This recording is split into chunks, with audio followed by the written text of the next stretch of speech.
So our next guest is Judith Lehel. She has been a mainstay in Steamboat Springs for many years. Judith, some of you might remember her from working at Steamboat Medical group. She has also been a French interpreter and also a teacher. Judith has really struggled to keep her story down to 10 minutes. She has said to us, I still have many more years to tell. I need more minutes. Her story is one about loss and sadness, but also hope. So please, ladies and gentlemen, help me welcome to the stage, Judith.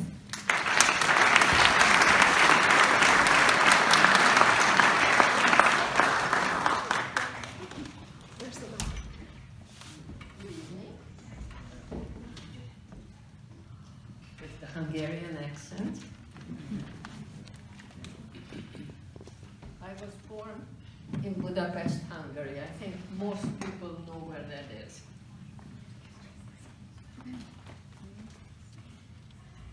Thank you. Just a few months before the Second World War started, in September of 1939, the first few years of my life consisted of spending most of my time in the bomb shelter of our building. There was very little to eat. Evidently, I do not remember this, but was told by my family once I was old enough to understand. The Nazis were bombarding Budapest, and the Allies were bombarding the Nazis in Hungary and the rest of Eastern Europe. I learned to be scared very early for my life, hearing the planes approach with a very loud whistling noise until the bombs hit a building when they went on to their next target. My father was Jewish, and soon enough they took him and used him for forced labor in Siberia. He was there for several years under extremely difficult circumstances. He lost 50 kilos, which translates to over 110 pounds. And by the time they let him go in 1945, he looked like a skeleton. My mother, grandmother, and my sister huddled together in the bomb shelter, afraid for our lives. After the war, the Russians took over. Russia was called USSR at that point, with Nikita Khrushchev in power, and life did not get much better. Everyone lost family members in the war, and life had to be started from the beginning, no matter how hard. Between the end of World War II, 1945, and 1956, when the Hungarian Revolution started, people suffered because the Russian-directed communist government was hated and feared by all. Deportations started between 1945 and 1950. People were not deported to different countries, but they were sent to rich farmers' houses in faraway villages, so that with one movement, two entities were punished. People like us and the rich farmers who were invaded by families from the capital city. We knew that this was going to happen to us, as well as we qualified to be deported. One summer day at 4 o'clock in the morning, a group of Hungarian soldiers who were tools of the communist government banged on our door and ran in, brandishing bayonets. I was 12 years old, and at this point I already knew what that means. We were hiding a Catholic nun for several months, and when the soldiers came in, we made sure that they cannot find her. Never heard of her again after this. We were allowed one small suitcase each, and all our belongings were taken from us. My mother's jewelry, furniture, money, clothes, and my dog as well. And we were crammed into a huge truck along with other deportees. I wanted to cry to sob, but I have cried so much during the war that I had no tears left. My grandmother, stepfather, mother, and me were the 4 people they took.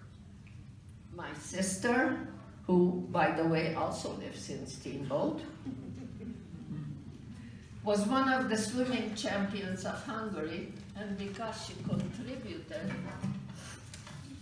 to the success of the Hungarian communist youth, she was chosen as an example.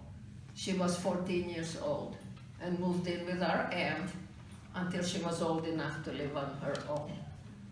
I went to school in the small village we were deported to, but soon enough I finished middle school and there was no high school there. My mother and stepfather decided that in order to continue my studies in high school, I should take the chance of escaping the village by hiding in a train heading to the capital, Budapest.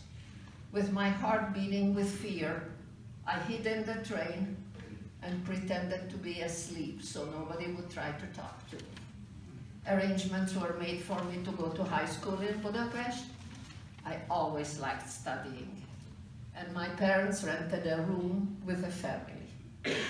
The following years were uneventful until my father advised me that he cannot continue paying my rent. I have to leave school and go to work. He found a job for me in a factory where I had to work from 6 a.m. to 2 p.m., walking to work at 5 a.m. in the bitter cold of the Hungarian winter. My landladies did not let me use hot water. It was too expensive, so I tried to rub off the oil used to work with the metal in the factory. My hair was oily, my arms and neck were dirty, no matter how I tried to clean myself. This continued for what seemed to me a long, long time.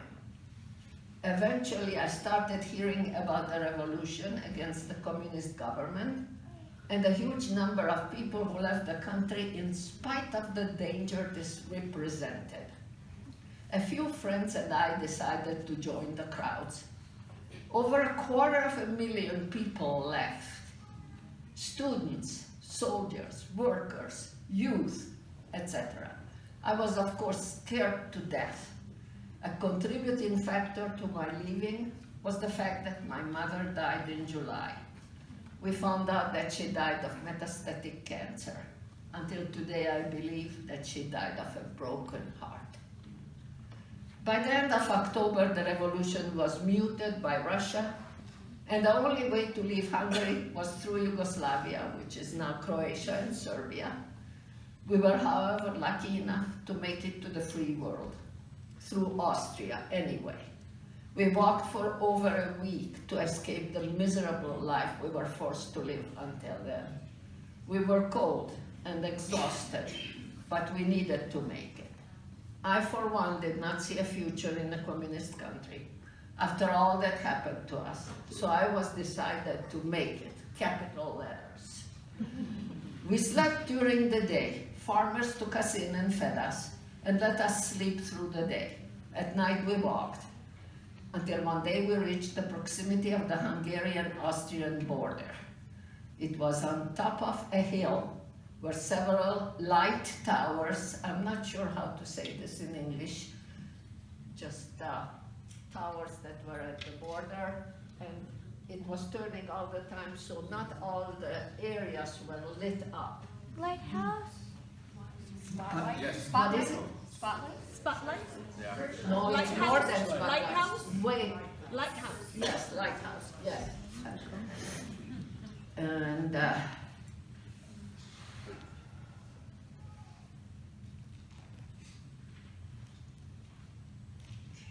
we had to hide on the frozen ground between the few seconds of lighting and dark. On the third or fourth try, we made it over the Hungarian border. There were quite a few young boys and girls sitting on the ground, asking us to leave our Hungarian money, not needed in Austria. We all had a few forints, which was the euro of Hungary, and gave it all to them. After all, we will never see Hungary again if we make it, and if we don't, we will probably be shot anyway. An interesting fact occurs to me. We are building a wall to stop people from coming into the US. And Hungary was trying to stop people from leaving a communist country in order to be able to live in a capitalist country. When I look back on my life until I turned 17, which is when I left, it seems like I'm looking in from the outside. Nobody was happy nor smiling until I came to the free world, where anything can be said and done. My life is so different from the way it started. I am happy that I had the courage to escape, and most of my days are happy and joyous. I owe all this to the United States, a country that took me into his/her arms and took care of me. As Winston Churchill said, the US is the worst country to live in, except for all the other countries. He did say that. One more thing, James Michener wrote a book called The Bridge at Andau. It is about the Hungarian Revolution of 1956, and I recommend reading it if you are interested.